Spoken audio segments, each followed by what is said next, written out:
Measuring required for these lobsters, the Minamara now has some big quality fish in their tanks.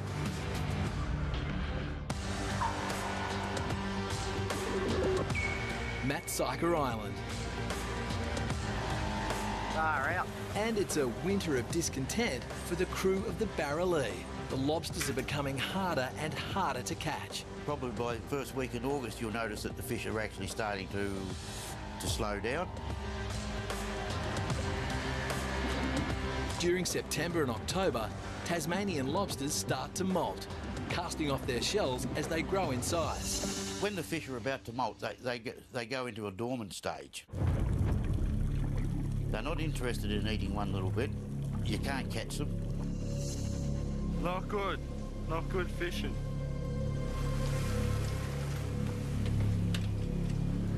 Another pot that's blank.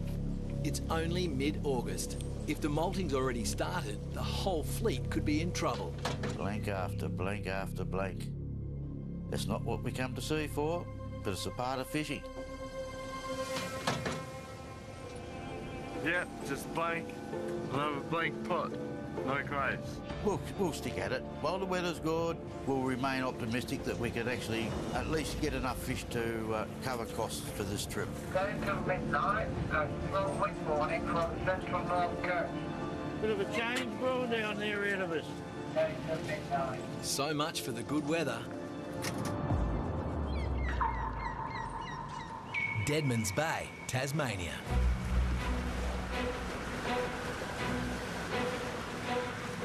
The Bold Contender is one of the biggest boats in the fleet, and with that comes huge running costs. Cost me roughly 10 grand to do a trip. That's fuel, bait, food, insurance, all that. Skipper Squizzy likes to catch huge volumes of lobsters and quick to keep costs down. But the hunting has been slow this trip.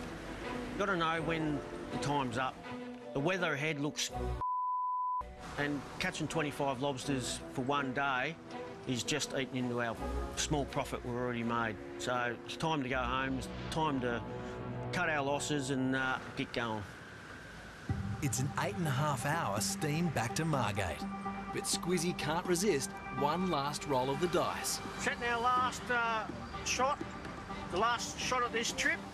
We've got 405 lobsters in the tank. We've still got one shot to go. We need 95 more.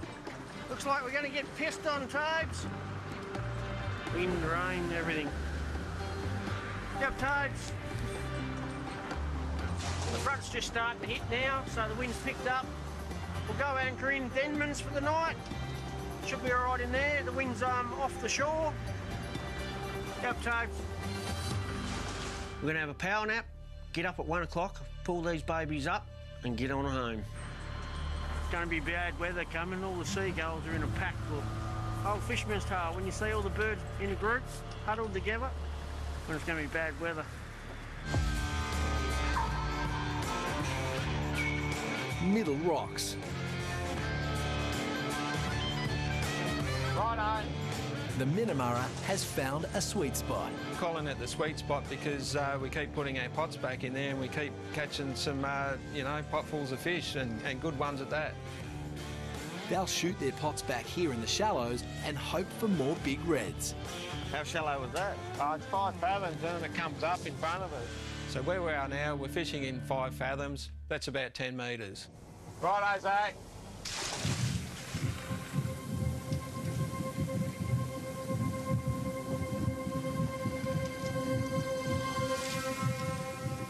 The shot is set. Time to count the morning spoils. Bit of a improvement this morning. Got some nice quality fish here. Recently, the market seems to go up and down a lot quicker than what it used to. It used to stay a lot steadier. Because of his remote location, Clive doesn't know the current all-in lobster price. Okay, so this is probably one of the biggest ones we caught this morning. It'd be about 2.5, getting close to 3, I reckon. The daily price of big reds is $90 per kilo. That means this big guy is worth about 280 bucks. Nice. Lobster has got that feeling of luxury behind it, especially if they're nice quality red fish. Ferraris are red, they're luxury. Lobsters are red, luxury. Face only a mother could love. 72 for the day, for the night shot. 72. Pretty happy with that. Woohoo! That takes their total to 411 for the trip so far. So that's a big improvement on what we've been doing. We're in front now, like we're starting to make money. Dead Man's Bay. Early morning. And Skipper Squizzy is working hard for the money. Deckhand Tabor, on the other hand, is not a morning person. I'm anxious. Just want to get the gear up and get going. This wind's going to change later on this morning, and we don't want to be in this place when that does. Ready to go, Toad?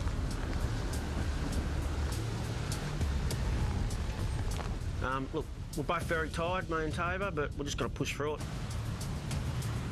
He reckons it'll take him 10 pots to wake up. I reckon it'll be 5. I reckon he'll be wet by then. He won't be wet, he'll be soaked. Squizzy needs 95 more lobsters to hit his target of 400 kilos. This is their last shot of the trip. Sometimes you always try to have that extra shot, and sometimes it don't pay off. Most of the time with me, it doesn't. You get a flogging for nothing. 5 pots in, and Tabor's eyes are wide open. It's not a very nice night to be a deckhand, that's for sure. You can find better jobs than this. At least I've got windows in front of me. Oh, that was a big one.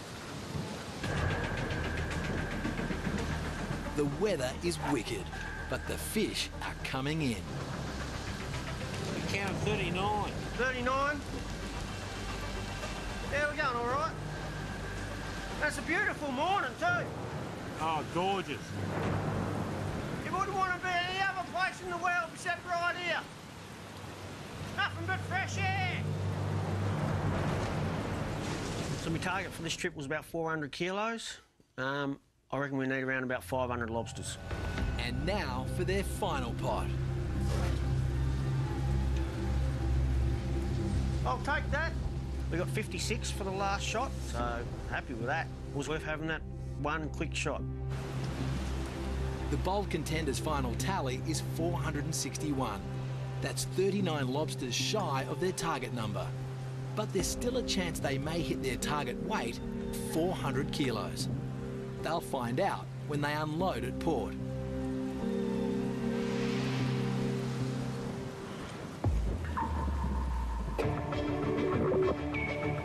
Syker Island.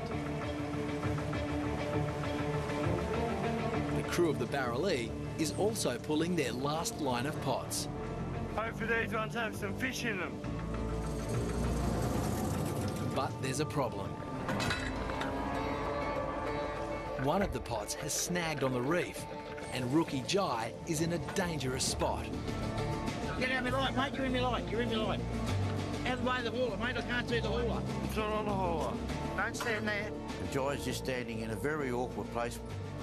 The rope's got the potential to fly off the hauler and be very dangerous as far as wrapping around someone and dragging them over the side. And I've got to be able to see the hauler so that I can see whether the hauler stopped. We don't want it winding ahead, putting more pressure on the rope. Get out of the way. You're right, was I was just waking back on. I couldn't see the hauler, mate. Yeah. Whether it stopped or not, see, that's all. It's a near miss. Situations like this don't always have a happy ending. If you didn't know what you was doing, you could come unstuck real easy, like reverting yourself, like round ankle winch and a pot hauler, and you'd lose a finger before you know it. It gets a bit hairy McCleary sometimes for, you know, gets a bit dangerous, and just be a bit careful. It is easy to cause an injury on a prey boat. There's many hazards. As a skipper, you're watching your crew all the time, you're looking out for each other. There is that possibility that something bad can happen. It can be hazardous. You all right, mate? Keep going. With this pot now at snag, we've actually got to give it as much slack as we can on the rope and just keep trying different angles to see if there's a way that it'll come out.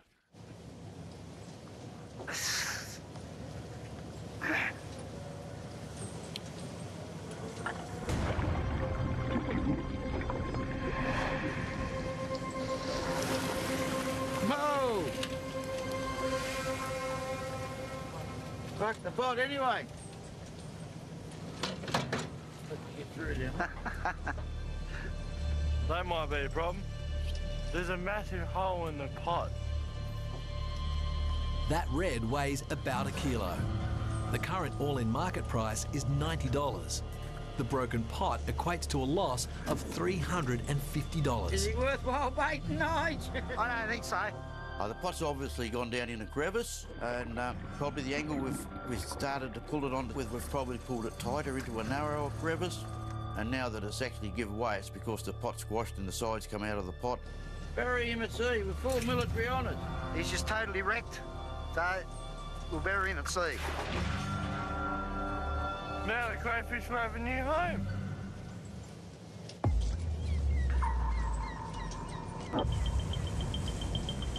The bold contender is heading home. If we get close to the 400 kilos and we can average about $85, we should get close to $34,000. All that's left to do is secure a price for their catch. And Squizzy wants to see what price his mates are getting. Motel's price was 85 for Brindles under a kilo.